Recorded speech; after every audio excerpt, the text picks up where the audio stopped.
আসসালামু আলাইকুম রাহমাতুল্লাহি ওয়া বারাকাতুহু। সুপ্রিয় সম্মানিত দর্শক ও শ্রোতা, আশা করি মহান রব্বুল আলামিনের দয়ায় আপনারা সকলেই ভালো আছেন।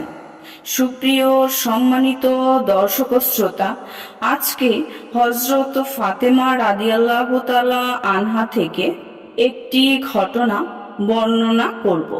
ঘটনার শিরোনাম হচ্ছে কান্নার মাঝে হাসলেন। সুপ্রিয় সম্মানিত দর্শক শ্রোতা, আপনাদের নিকট অনুরোধ থাকবে ঘটনাটি শেষ পর্যন্ত শুনবেন।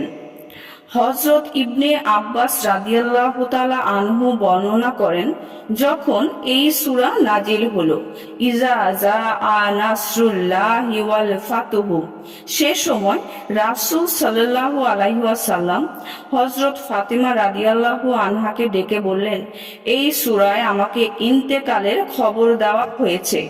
এটা শুনে হযরত ফাতেমা রাদিয়াল্লাহু আনহা কাঁদতে লাগলেন। রাসূল সাল্লাল্লাহু আলাইহি ওয়াসাল্লাম তাকে বললেন, হে ফাতেমা, তুমি কেঁদো না। মৃত্যুর পর আমার বংশের মধ্যে তোমার সাথে আমার আগে দেখা হবে।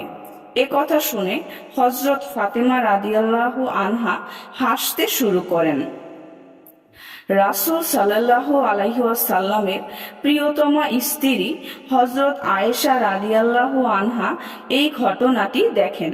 তিনি ফাতেমাকে জিজ্ঞেস করেন, রাসূল সাল্লাল্লাহু আলাইহি ওয়াসাল্লাম আপনাকে কি বলেছেন, যার কারণে আপনি প্রথমে কাঁদছিলেন তারপর আবার হাসছিলেন? হযরত ফাতেমা রাদিয়াল্লাহু আনহা বললেন, রাসূল সাল্লাল্লাহু আলাইহি ওয়াসাল্লাম বলেছেন তার মৃত্যুর সংবাদ দেয়া হয়েছে, আমি তা শুনে কাঁদছিলাম। এরপর রাসূল সাল্লাল্লাহু আলাইহি ওয়াসাল্লাম যখন বললেন, মৃত্যুর পর আমার বংশের মধ্যে তোমার সাথে আমার আগে দেখা হবে, এই কথা শুনে আমি হাসছিলাম। সুপ্রিয় সম্মানিত দর্শক ও শ্রোতা, আজকের ঘটনাটি এই পর্যন্তই।